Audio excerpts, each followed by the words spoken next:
ഇത് മാസ് മോട്ടോഴ്സിൽ നിന്നാണ് നമ്മുടെ ഹോണ്ട ഡിയോ വണ്ടിയുടെ പെട്രോൾ ഓവർഫ്ലോ ആയിട്ട് നമ്മൾ എടുത്തുകൊണ്ട് നടന്നതാണ്.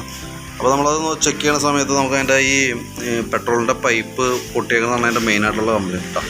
പിന്നെയെന്ന് പറഞ്ഞു കഴിഞ്ഞാൽ ശരിക്കും പറഞ്ഞു കഴിഞ്ഞാൽ നമ്മൾ നൈറ്റ് വണ്ടി വെച്ച് കഴിഞ്ഞപ്പോൾ പെട്രോൾ മൊത്തം ടാങ്കിലുള്ളത് ഏകദേശം നമുക്ക് മൊത്തത്തിൽ പോയിട്ടുണ്ട്.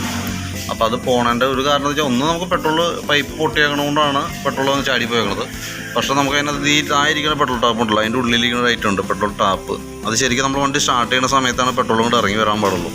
ഇത് ആ ലൈൻ കംപ്ലൈൻ്റ് ആയിട്ട് ഫുൾ ടൈം പെട്രോൾ വന്ന് നിൽക്കാറുണ്ട്. അതുകൊണ്ടാണ് ആ ടാങ്കിൽ നിന്ന് അത്രയും പെട്രോൾ പോയത്.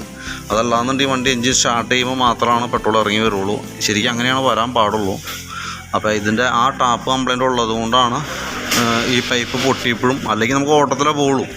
ഇതിപ്പോൾ ആ ടാപ്പ് കംപ്ലൈൻ്റ് ഉള്ളതുകൊണ്ട് ഫുൾ ടൈം ടാങ്കിലുള്ള പെട്രോൾ അതിനകത്ത് വന്നു നിന്നു. അതിങ്ങനെ കുറേശ്ശെ ഡ്രോപ്പായിട്ട് വീണിട്ടാണ് പെട്രോൾ നഷ്ടപ്പെട്ടു പോയത് കേട്ടോ. അപ്പോൾ പെട്രോൾ ഉണ്ടായില്ല. നമ്മൾ കൊണ്ടുവന്ന എടുത്തുകൊണ്ട് വന്ന വഴിക്ക് തന്നെ വണ്ടി ഓഫായിരുന്നു. ജസ്റ്റ് ഒന്ന് സ്റ്റാർട്ട് ചെയ്ത് ഇങ്ങോട്ട് കൊണ്ടുവന്നു. അവിടെ എത്തിയപ്പോഴത്തേക്കും വണ്ടി ഓഫായിരുന്നു കേട്ടോ.